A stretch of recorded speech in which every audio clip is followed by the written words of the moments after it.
অধিকৃত পশ্চিম তীরে 19টি নতুন বসতি স্থাপনে অনুমোদন ইসরায়েলের। তীব্র নিন্দা সৌদি আরবের। জাতিসংঘ মহাসচিবের উদ্বেগ। গাজার 3 স্থানে হামলায় 4 ফিলিস্তিনি নিহত। যুদ্ধ বন্ধে ইউক্রেন ও রাশিয়ার সঙ্গে ফলপ্রসূ আলোচনার দাবি যুক্তরাষ্ট্রের। মস্কোয় গাড়ি বোমা বিস্ফোরণে 1 জেনারেল নিহত। ওডেসায় আবারও তেল সংরক্ষণাগারে রুশ হামলা। ভেনেজুয়েলা উপকূলে তেলবাহী ট্যাঙ্কারকে মার্কিন নৌবাহিনীর ধাওয়া। সামরিক তৎপরতা জোরদার। ট্রাম্পের হস্তক্ষেপে বিপর্যয়ের শঙ্কা ব্রাজিলের প্রেসিডেন্টের। থাইল্যান্ড কম্বোডিয়া সীমান্তে আবার রক্তক্ষয়ী সংঘর্ষ। শান্তি আলোচনার মধ্যেই নতুন করে গোলাগুলিতে উত্তপ্ত পরিস্থিতি। বাড়ছে বাস্তুচ্যুত মানুষের সংখ্যা।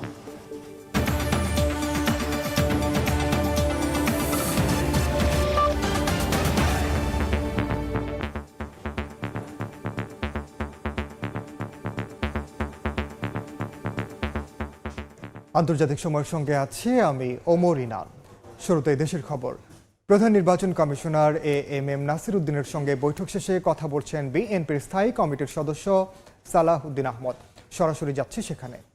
সরকারকে আমরা আহ্বান জানিয়েছি এবং জনগণও চায় এবার উৎসবমুখর পরিবেশে স্বাধীনভাবে মুক্তভাবে ভোট দিবেন। তো সুতরাং আশা করি আইন শৃঙ্খলা পরিস্থিতির ক্রম উন্নতি হবে। একটা প্রশ্ন, ভারপ্রাপ্ত চেয়ারম্যান 25 তারিখে আসছেন, তার ভোটার হওয়ার ব্যাপারে কোনো আলাপ আলোচনা করেছেন? 25 তারিখ হচ্ছে বৃহস্পতিবার, শুক্রবার হচ্ছে 26 তারিখ, শনিবার 27 তারিখ নির্বাচনকালীন এই সময়ে নির্বাচন কমিশনের অফিস সব খোলা থাকে। সেই দিনই এই ভোটার হওয়া, আইডি কার্ড বা ভোটার আইডি বা ন্যাশনাল আইডি হওয়া সংক্রান্ত যা কিছু আছে তিনি এই 27 তারিখে করবেন। ধন্যবাদ। সরাসরি যুক্ত ছিলাম নির্বাচন কমিশন সচিবালয়ে। এবার আন্তর্জাতিক প্রসঙ্গ।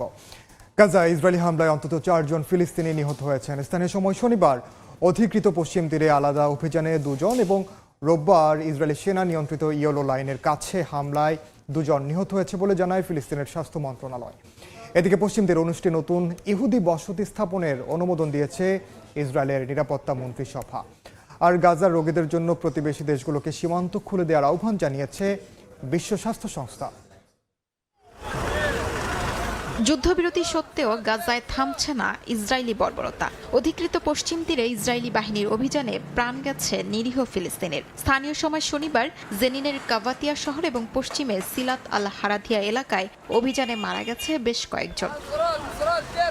আল আহলি আরব হাসপাতাল সূত্রে জানা যায়, গাজা শহরের সুজাইয়া এলাকায় ইসরায়েলি হামলায় আরও কয়েকজন ফিলিস্তিনি নিহত হয়েছেন। রোববার ইয়েলো লাইনের কাছাকাছি ইসরায়েলি সেনা নিয়ন্ত্রিত এলাকায় এই হামলার ঘটনা ঘটে। একই দিনে গাজার দক্ষিণাঞ্চলীয় শহর খান ইউনুসে আবারও বিমান হামলা চালায় দখলদার বাহিনী। হামলাটি শহরের ভবন ধ্বংসের অভিযানের অংশ, তবে হতাহতের কোনো ঘটনা ঘটেনি। It's a pleasure to welcome Senator Lindsey. যুক্তরাষ্ট্রের সিনেটর লিন্ডসে গ্রাহামের সঙ্গে বৈঠক করেছেন ইসরায়েলের প্রধানমন্ত্রী বেনিয়ামিন নেতানিয়াহু। স্থানীয় সময় রোববার জেরুজালেমের এই বৈঠকে গ্রাহাম বলেন, হামাস চুক্তি অনুযায়ী অস্ত্র সমর্পণ করছে না, বরং গাজায় ক্ষমতা আরও শক্ত করতে চাইছে। একই সঙ্গে হিজবুল্লাহ অস্ত্র বাড়াচ্ছে বলে মন্তব্য করেন তিনি। এদিকে অধিকৃত পশ্চিম তীরে 19টি নতুন ইহুদি বসতি স্থাপনের অনুমোদন দিয়েছে ইসরায়েলি মন্ত্রিসভা। এটি ফিলিস্তিনি রাষ্ট্র প্রতিষ্ঠা ঠেকানো এবং বসতি সম্প্রসারণের অংশ বলে জানানো হয়। তবে আন্তর্জাতিক আইন অনুযায়ী পশ্চিম তীরে এই বসতি স্থাপন অবৈধ। সৌদি আরব এই পদক্ষেপের নিন্দা জানিয়েছে। জাতিসংঘ মহাসচিব অ্যান্টনিও গুতেরেস বলেছেন, ক্রমবর্ধমান বসতি সম্প্রসারণ উত্তেজনা বাড়াচ্ছে, ফিলিস্তিনিদের ভূমি দখল হচ্ছে এবং সার্বভৌম ফিলিস্তিন রাষ্ট্রের ভবিষ্যৎ হুমকির মুখে পড়ছে। এদিকে গাজা উপত্যকায় চিকিৎসা ব্যবস্থা প্রায় পুরোপুরি ভেঙে পড়ায় চরম বিপদে পড়েছেন রোগীরা। এই পরিস্থিতিতে গাজার রোগীদের জন্য আশেপাশের দেশগুলোকে সীমান্ত খুলে দেওয়ার আহ্বান জানিয়েছেন বিশ্ব স্বাস্থ্য সংস্থা। শিউলি রোসা, সময় সংবাদ। যুদ্ধ বন্ধের আলোচনার মধ্যেও থেমে নেই রাশিয়া ইউক্রেন পাল্টাপাল্টি হামলা। টানা দ্বিতীয় দিনের মতো ওডেসা অঞ্চলে তেলের মজুত আগারে হামলা চালিয়েছে রুশ বাহিনী। অন্যদিকে সুমি অঞ্চলে পুতিন বাহিনীর অনুপ্রবেশ ঠেকাতে চেষ্টা চালিয়ে যাচ্ছে জেলেনস্কির সেনারা। এদিকে যুক্তরাষ্ট্র, ইউরোপ ও ইউক্রেনের কর্মকর্তাদের মধ্যে টানা 3 দিনের আলোচনা ফলপ্রসূ হয়েছে বলে দাবি মার্কিন বিশেষ দূত উইটকফের।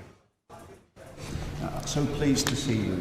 যুদ্ধবন্ধে করণীয় ঠিক করতে ফ্লোরিডায় টানা 3 দিন ধরে আলোচনা করে যুক্তরাষ্ট্র, ইউরোপ ও ইউক্রেনের প্রতিনিধি দল। ওই বৈঠক ফলপ্রসূ ও গঠনমূলক হয়েছে বলে দাবি করেছেন যুক্তরাষ্ট্রের বিশেষ দূত স্টিভ উইটকফ। স্থানীয় সময় রোববার সামাজিক যোগাযোগ মাধ্যমে দেয়া এক পোস্টে উইটকফ জানান, ইউক্রেন ন্যায়ের ভিত্তিতে টেকসই শান্তি প্রতিষ্ঠায় পুরোপুরি প্রতিশ্রুতিবদ্ধ। আলোচনায় হত্যা বন্ধ করা, নিরাপত্তার নিশ্চয়তা দেয়া এবং ইউক্রেনের পুনরুদ্ধার, স্থিতিশীলতা ও দীর্ঘমেয়াদী সমৃদ্ধির পথ তৈরি করার বিষয়কে অগ্রাধিকার দেয়া হয়। পরে এক্সে আরেকটি পোস্টে রাশিয়ার বিশেষ দূত কিরিল দিমিয়েত্রেভের সঙ্গে যুক্তরাষ্ট্রের প্রতিনিধি দল গঠনমূলক বৈঠক করেছেন বলে জানান উইটকফ, যা প্রেসিডেন্ট ডোনাল্ড ট্রাম্পের ইউক্রেন শান্তি পরিকল্পনা এগিয়ে নিতে সহায়ক হবে বলেও উল্লেখ করেন তিনি। আলোচনার মধ্যেও রাশিয়া ইউক্রেনের মধ্যে পাল্টাপাল্টি হামলা অব্যাহত রয়েছে। ইউক্রেনের ওডেসা অঞ্চলে সূর্যমুখী তেলের মজুতাগারে ফের হামলা চালিয়েছে রুশ বাহিনী। তীব্র হামলায় উপকূলীয় এই অঞ্চল ব্যাপক ক্ষতির মুখে পড়েছে।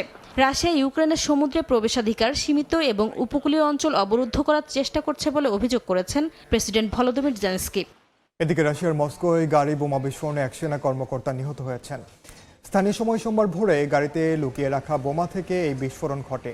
টেলিগ্রামে এক পোস্টে তদন্তকারী কমিটি জানায়, লেফটেন্যান্ট জেনারেল ফানিল সার্ভাডো বিস্ফোরণজনিত আঘাতে মারা যান।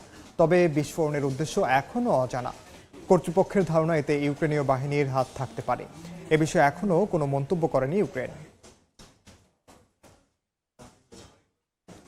আন্তর্জাতিক সময় আরও থাকছে। ভারতের জম্মু কাশ্মীরে চলতি মৌসুমের প্রথম তুষারপাত, বরফে ঢাকা সোনমার্গ ও লেহ শহর, মনোরম দৃশ্য উপভোগে পর্যটকদের ভিড়। ভেনেজুয়েলা উপকূলে আরও একটি তেলের ট্যাঙ্কার ধাওয়া করেছে যুক্তরাষ্ট্রের নৌবাহিনী। ওয়াশিংটনের অভিযোগ, জাহাজটিতে ভুয়া পতাকা উঠছিল। দুটি তেলবাহী ট্যাঙ্কার জব্দের পরপরই এই ঘটনা ঘটল। কারাকাস ওয়াশিংটন উত্তেজনার মধ্যেই পুয়ের্তো রিকোয় সামরিক তৎপরতা জোরদার করছে ট্রাম্প প্রশাসন। এদিকে ভেনেজুয়েলার বিরুদ্ধে যুক্তরাষ্ট্রের ক্রমবর্ধমান চাপ ভয়াবহ মানবিক বিপর্যয় ডেকে আনবে বলে সতর্ক করেছেন ব্রাজিলের প্রেসিডেন্ট। রোববারের অভিযানে ভেনেজুয়েলার নৌবহরে থাকা একটি তেলের ট্যাঙ্কার ধাওয়া করে মার্কিন সেনারা। যুক্তরাষ্ট্রের অভিযোগ, জাহাজটিতে ভুয়া পতাকা উঠছিল এবং এটি অবরুদ্ধ করার জন্য বিচারিক আদেশ রয়েছে। গত সপ্তাহে ভেনেজুয়েলামুখী সব জ্বালানি তেলের ট্যাঙ্কার অবরুদ্ধ করার নির্দেশ দেন মার্কিন প্রেসিডেন্ট ডোনাল্ড ট্রাম্প। ওয়াশিংটনের দাবি, মাদক কারবারে জ্বালানি তেলের অর্থ ব্যবহার করছে কারাকাস। এর আগে দুটি তেলবাহী জাহাজ জব্দ করে মার্কিন সেনারা। গত সপ্তাহ পর্যন্ত ভেনেজুয়েলার জলসীমায় থাকা বা দেশটির কাছাকাছি আসা ৮০টি জাহাজের মধ্যে ৩০টিরও বেশি মার্কিন নিষেধাজ্ঞার আওতায় ছিল। বিশ্বের সবচেয়ে বেশি জ্বালানি তেলের মজুত রয়েছে ভেনেজুয়েলায়। কারাকাস ট্রাম্প প্রশাসনের বিরুদ্ধে তাদের সম্পদ চুরির চেষ্টা করার অভিযোগ এনেছে। এই উত্তেজনার মধ্যেই ক্যারিবীয় অঞ্চলে সামরিক উপস্থিতি আরও জোরদার করছে যুক্তরাষ্ট্র। পুয়ের্তো রিকোয় নৌবন্দর ও বিমান ঘাঁটিতে সক্রিয় নৌ ও বিমান চলাচল। গণমাধ্যম বলছে, রোববার মার্কিন নৌবাহিনীর রিফুয়েলিং তেলের জাহাজ বন্দরে অবস্থান করতে দেখা যায়। মার্সেদিতা বিমান বন্দরেও একটি সামরিক বিমান উঠতে দেখা গেছে। এদিকে ভেনেজুয়েলার বিরুদ্ধে যুক্তরাষ্ট্রের ক্রমবর্ধমান চাপ ও সম্ভাব্য সামরিক হস্তক্ষেপের পদক্ষেপ ভয়াবহ মানবিক বিপর্যয় ডেকে আনবে বলে সতর্ক করেছেন ব্রাজিলের প্রেসিডেন্ট লুলা দা সিলভা। ভেনেজুয়েলায় কোনো ধরনের সশস্ত্র হস্তক্ষেপ শুধু ওই দেশের জন্যই নয়, বরং পুরো পৃথিবীর জন্য বিপজ্জনক বলে মন্তব্য করেন তিনি। রাইসা জান্নাত, সময় সংবাদ। আবারও দেশের খবর। শহীদ ওসমান হাদি হত্যাকারীদের বিচারের দাবিতে বিক্ষোভ মিছিল শেষে শহীদ মিনারে ব্রিফিং চলছে, সরাসরি যাচ্ছে সেখানে।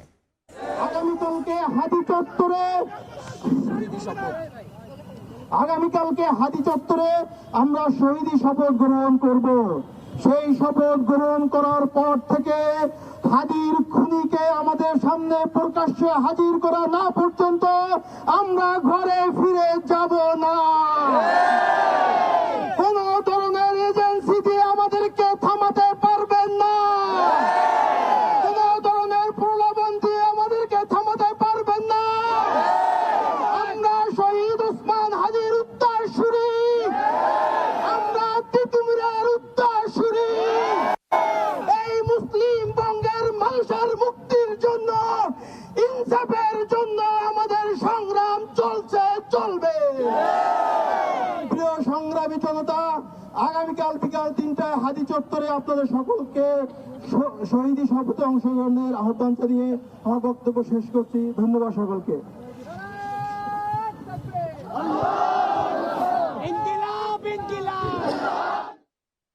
সরাসরি যুক্ত ছিলাম কেন্দ্রীয় শহীদ মিনারে।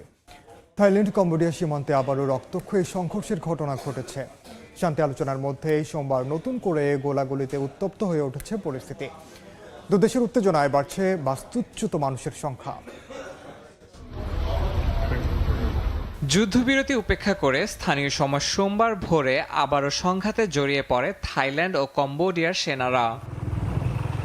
কম্বোডিয়ার প্রতিরক্ষা মন্ত্রণালয়ের অভিযোগ, সীমান্তবর্তী বান্তে মিয়ানচে প্রদেশে F-16 যুদ্ধ বিমান ব্যবহার করে 4টি বোমা ফেলেছে থাই বাহিনী। কম্বোডিয়ার রাষ্ট্রীয় সংবাদ সংস্থা জানিয়েছে, দেশটির সেনারা পরিস্থিতি নিবিড়ভাবে পর্যবেক্ষণ করছে এবং ভূখণ্ড রক্ষায় সতর্ক অবস্থানে রয়েছে। অনলাইনে ছড়িয়ে পড়া ভিডিওতে দেখা যায় বোমা বর্ষণের সময় শিশুদের নিয়ে নিরাপদ আশ্রয় নিচ্ছেন সাধারণ মানুষ। প্রধানমন্ত্রী হুন মানেতের কার্যালয় জানিয়েছে, সীমান্তে তাদের অংশে প্রায় 5,25,000 মানুষ বাস্তুচ্যুত হয়েছেন। থাইল্যান্ড জানিয়েছে তাদের ভূখণ্ডে বাস্তুচ্যুত মানুষের সংখ্যা প্রায় 4 লাখ। থাই প্রধানমন্ত্রীর দাবি, দেশটি কখনো আগ্রাসী ভূমিকা নেয়নি। তার ভাষ্য অনুযায়ী কম্বোডিয়ান বাহিনীর দখলে থাকা অধিকাংশ এলাকা পুনরুদ্ধার করা হয়েছে। এদিকে মালয়েশিয়ার রাজধানী কুয়ালালামপুরে থাইল্যান্ড ও কম্বোডিয়ার প্রতিনিধিরা আসিয়ানের বিশেষ বৈঠকে মুখোমুখি বসছেন। মালয়েশিয়ার পররাষ্ট্রমন্ত্রী মোহাম্মদ হাসানের সভাপতিত্বে বৈঠকে যুক্তরাষ্ট্রের সরবরাহ করা স্যাটেলাইট তথ্য ও মাঠ পর্যায়ের পর্যবেক্ষণ তুলে ধরা হবে। যুক্তরাষ্ট্র উভয় পক্ষকে ভারী অস্ত্র প্রত্যাহার ও যুদ্ধবিরতি কার্যকর করার আহ্বান জানিয়েছে। পাশাপাশি যুক্তরাষ্ট্র ও চীন আলাদাভাবে কূটনৈতিক চেষ্টা চালালেও এখনও দৃশ্যমান অগ্রগতি হয়নি। ইয়াসিন মোহাম্মদ জিসান, সময় সংবাদ। আন্তর্জাতিক সময় আরও থাকছে। বড়দিন ঘিরে কলম্বিয়ায় ব্যতিক্রমী আয়োজন। বরফখণ্ডে নির্মিত বেথলেহেম যিশুর জন্মদৃশ্য দেখতে হাজারো মানুষের ভিড়। ভারতে বায়ু দূষণে দুর্বিষহ হয়ে উঠছে জনজীবন। সোমবার সকালে নয়াদিল্লির বায়ুমান রেকর্ড করা হয় 438, যা মারাত্মক বলে বিবেচনা করা হয়। এমন পরিস্থিতিতে দূষণ মোকাবিলায় জাতীয় ক্লিন এয়ার প্রোগ্রাম বাস্তবায়ন করার কথা জানালেন দেশটির পরিবেশ মন্ত্রী। এই কর্মসূচির আওতায় শহরে ডিজেল চালিত পুরাতন ট্রাক প্রবেশ না করা, নির্মাণ কাজ স্থগিত করা সহ রয়েছে আনুষঙ্গিক নানা বিষয়।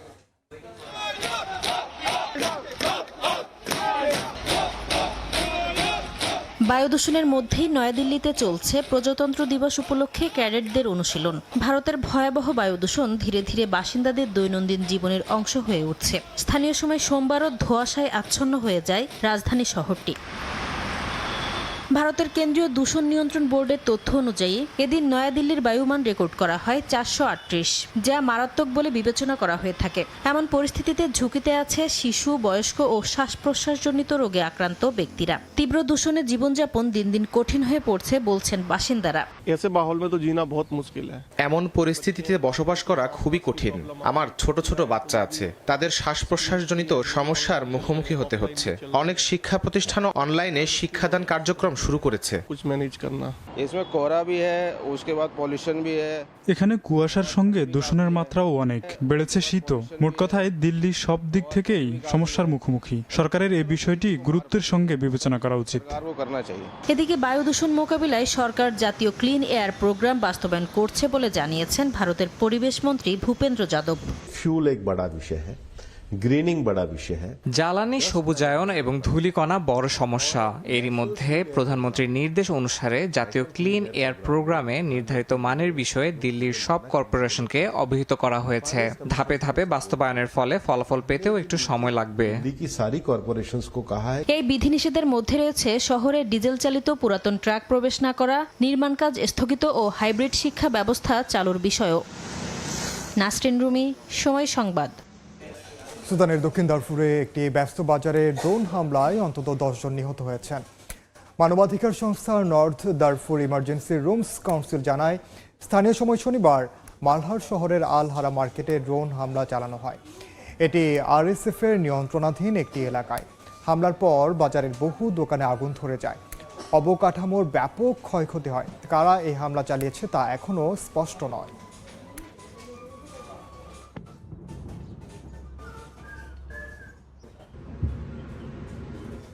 টানা দ্বিতীয় বছরের মতো মৃত্যুদণ্ড কার্যকরের বার্ষিক রেকর্ড ভাঙল সৌদি আরব। মানবাধিকার সংগঠনগুলোর হিসাবে চলতি বছরে দেশটিতে অন্তত 347 জনের মৃত্যুদণ্ড কার্যকর হয়েছে, যেখানে 2024 সালে সৌদি আরবে মোট 345 জনের মৃত্যুদণ্ড কার্যকর হয়েছিল।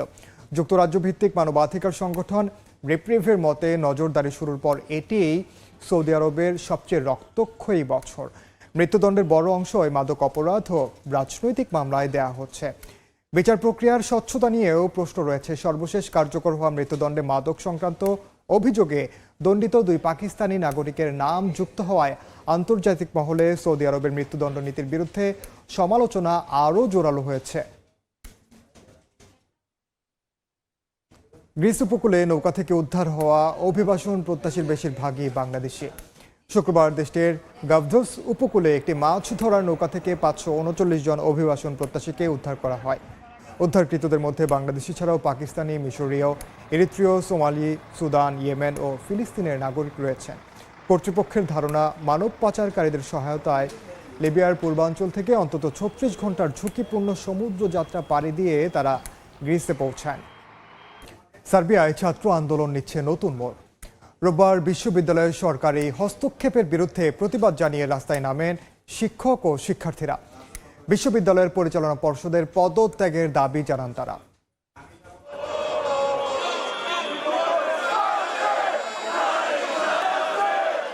সার্বিয়া ও বিশ্ববিদ্যালয়ের পতাকা হাতে স্লোগান আর হুইসেলের শব্দে মুখর হয়ে ওঠে শহরের প্রধান সড়ক। স্থানীয় সময় রোববার সার্বিয়ার দক্ষিণ পশ্চিমাঞ্চলীয় শহর নোভি পাজারে জড়ো হন হাজারো শিক্ষার্থী ও শিক্ষক। বিশ্ববিদ্যালয়ে সরকারি হস্তক্ষেপের বিরুদ্ধে প্রতিবাদ জানান তারা। বিক্ষোভকারীদের অভিযোগ, সরকারের চাপের মুখে বিশ্ববিদ্যালয়ের প্রশাসন আন্দোলনকারীদের ছাত্রত্ব বাতিল করেছে এবং কয়েক ডজন শিক্ষককে চাকরি থেকে বরখাস্ত করেছে। পাশাপাশি বিশ্ববিদ্যালয়ের পরিচালনা পর্ষদের পদত্যাগ এবং নতুন রেক্টর নিয়োগের দাবি জানান বিক্ষুব্ধ শিক্ষার্থীরা।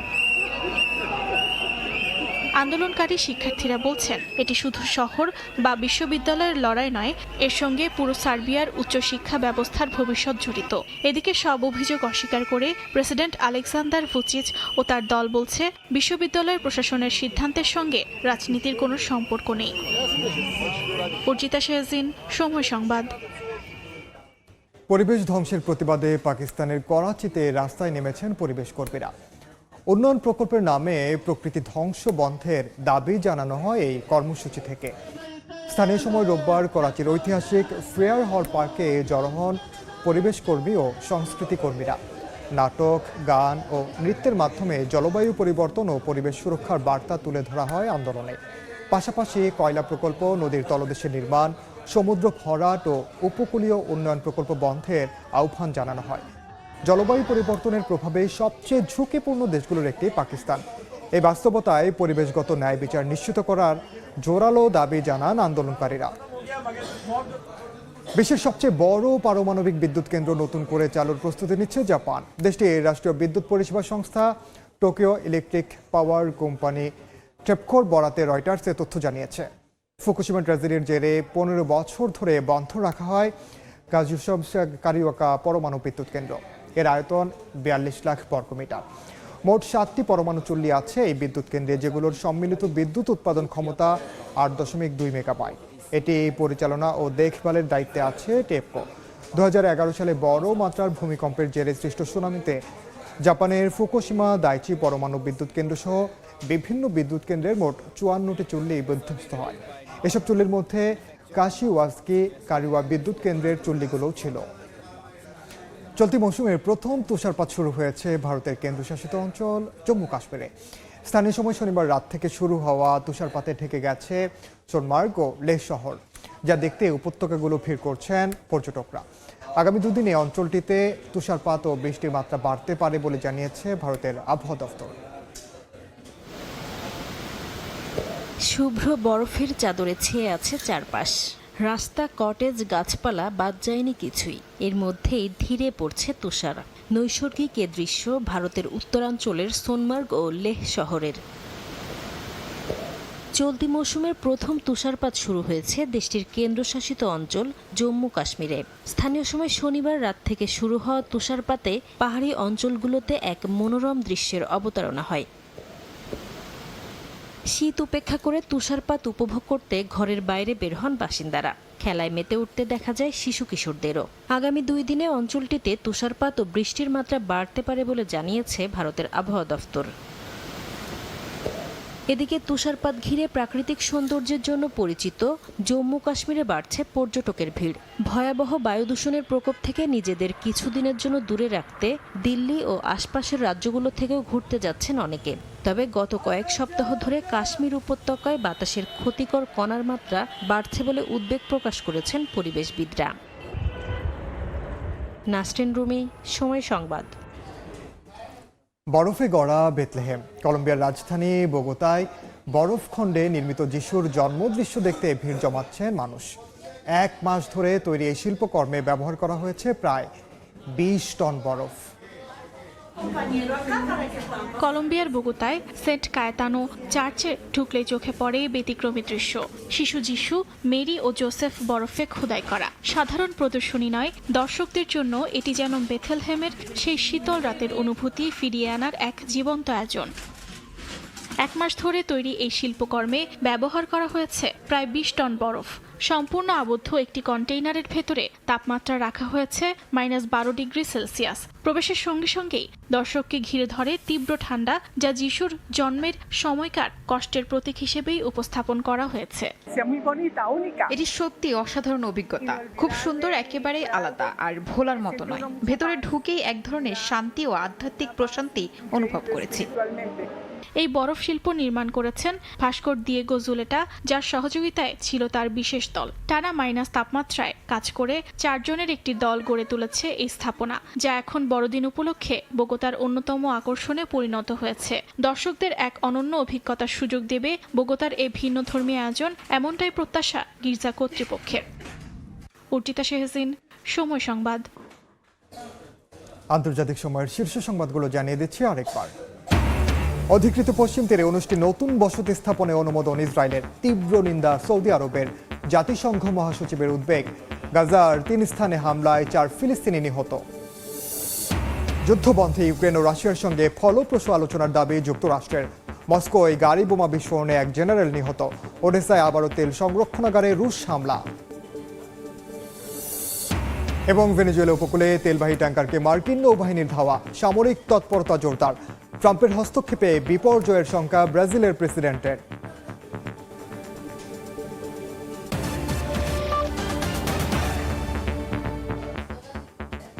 এ ছিল আন্তর্জাতিক সময়। এরপর বিকেল 5টায় থাকবে নির্বাচন নিয়ে আমাদের বিশেষ আয়োজন নির্বাচনের পথ চলা। সঙ্গে থাকুন সময়ে।